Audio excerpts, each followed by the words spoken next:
ರಾಜ್ಯದಲ್ಲಿ ಅಧಿಕಾರ ಕಿತ್ತಾಟ ನಡೆಯುತ್ತಿರುವಾಗಲೇ ಮತ್ತೊಂದು ದಾಖಲೆ ನಿರ್ಮಿಸಲು ಸಿಎಂ ಸಿದ್ದರಾಮಯ್ಯ ಸಜ್ಜಾಗಿದ್ದಾರೆ. ಡಿ ದೇವರಾಜ್ ಅವರು ಅತಿ ಹೆಚ್ಚು ಸಮಯ ಸಿಎಂ ಆಗಿ ರೆಕಾರ್ಡ್ ಮಾಡಿದ್ರು.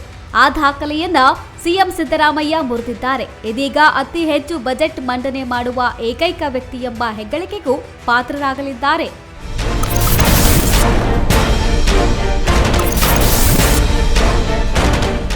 ಮಾರ್ಚ್ 6ರಂದು ಸಿಎಂ ಸಿದ್ದರಾಮಯ್ಯ ದಾಖಲೆಯ 17ನೇ ಬಜೆಟ್ ಮಂಡನೆ ಮಾಡಲಿದ್ದಾರೆ.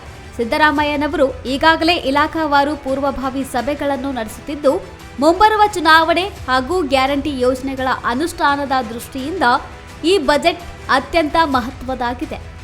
ಬಜೆಟ್ ಅಧಿವೇಶನ ವೇಳಾಪಟ್ಟಿ ಅಧಿಕೃತ ಪ್ರಕಟವಾಗಿದ್ದು, ಬೆಳಗ್ಗೆ 10:15ಕ್ಕೆ ಮಂಡನೆಯಾಗಲಿದೆ.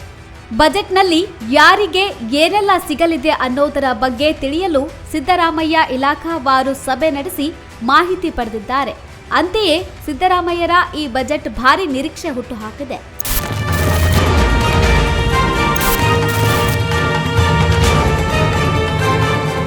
ಮಾರ್ಚ್ 6ರ ಶುಕ್ರವಾರರಂದು ಬಜೆಟ್ ಮಂಡನೆ ಬಳಿಕ 15 ದಿನಗಳ ಕಾಲ ಬಜೆಟ್ ಅಧಿವೇಶನ ನಡೆಸಲು ಸಂಪುಟ ತೀರ್ಮಾನಿಸಿದೆ. ಡಿಕೆ ಶಿವಕುಮಾರ್ ದೆಹಲಿಯಿಂದ ಹಿಂತಿರುಗಿದ ದಿನವೇ ಸಿದ್ದರಾಮಯ್ಯ ಬಜೆಟ್ ಮಂಡಿಸಲಿದ್ದಾರೆ. ಈ ಬಾರಿ 17ನೇ ಸಲ ಬಜೆಟ್ ಮಂಡಿಸುವ ಮೂಲಕ ರಾಜ್ಯದಲ್ಲಿ ಅತಿ ಹೆಚ್ಚು ಬಜೆಟ್ ಮಂಡಿಸಿದ ಸಿಎಂ ಎಂಬ ಹೆಗ್ಗಳಿಕೆಗೆ ಪಾತ್ರರಾಗಲಿದ್ದಾರೆ.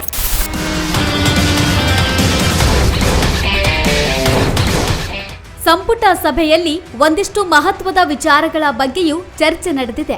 ಕಲ್ಯಾಣ ಕರ್ನಾಟಕ ಪ್ರದೇಶ ಅಭಿವೃದ್ಧಿ ಮಂಡಳಿ ಅನುದಾನದಿಂದ ಬೀದರ್, ಕೊಪ್ಪಳ, ಕಲಬುರಗಿ, ರಾಯಚೂರು, ಯಾದಗಿರಿ ಜಿಲ್ಲೆಗಳಲ್ಲಿನ 14 ವರ್ಷ ವಯಸ್ಸಿನ ಹೆಣ್ಣು ಮಕ್ಕಳಿಗೆ HPV ಲಸಿಕೆಯನ್ನು ನೀಡಲು 15.34 ಕೋಟಿಗಳ ಅಂದಾಜು ಮೊತ್ತದಲ್ಲಿ ಖರೀದಿಸಲು ಸಭೆಯಲ್ಲಿ ಒಪ್ಪಿಗೆ ನೀಡಲಾಗಿದೆ ಎಂದರು.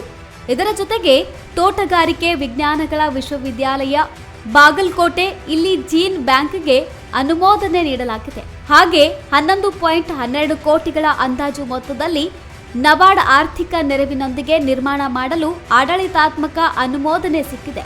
ದಾವಣಗೆರೆ ಜಿಲ್ಲೆಯ ಹೊನ್ನಾಳಿ ತಾಲೂಕಿನಲ್ಲಿ 2000 ಮೆಟ್ರಿಕ್ ಟನ್ ಸಾಮರ್ಥ್ಯದ ಶೀತಲಗೃಹವನ್ನು 10.32 ಕೋಟಿಗಳ ಅಂದಾಜು ಮೊತ್ತದಲ್ಲಿ ನಬಾರ್ಡ್ ಆರ್ಥಿಕ ನೆರವಿನೊಂದಿಗೆ ನಿರ್ಮಾಣ ಮಾಡಲು ಅನುಮೋದನೆ ಸಿಕ್ಕಿದೆ ಎಂದಿದ್ದಾರೆ.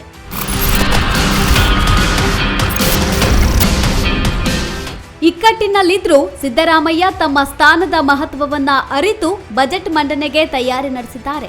ಬೆಂಕಿ ಮೇಲೆ ಕೂತಿದ್ರೂ ದಾಖಲೆಯ ಬಜೆಟ್ ಮಂಡನೆಗೆ ಎಲ್ಲ ಸಿದ್ಧತೆ ಮಾಡಿದ್ದಾರೆ. ಹೀಗಾಗಿ ಈ ಬಾರಿಯ ಸಿದ್ದರಾಮಯ್ಯರ ಬಜೆಟ್ನಲ್ಲಿ ಯಾರಿಗೆ ಏನೆಲ್ಲ ಸಿಗಲಿದೆ ಅನ್ನೋದು ಕುತೂಹಲವಾಗಿದೆ. News desk, speed news Kannada.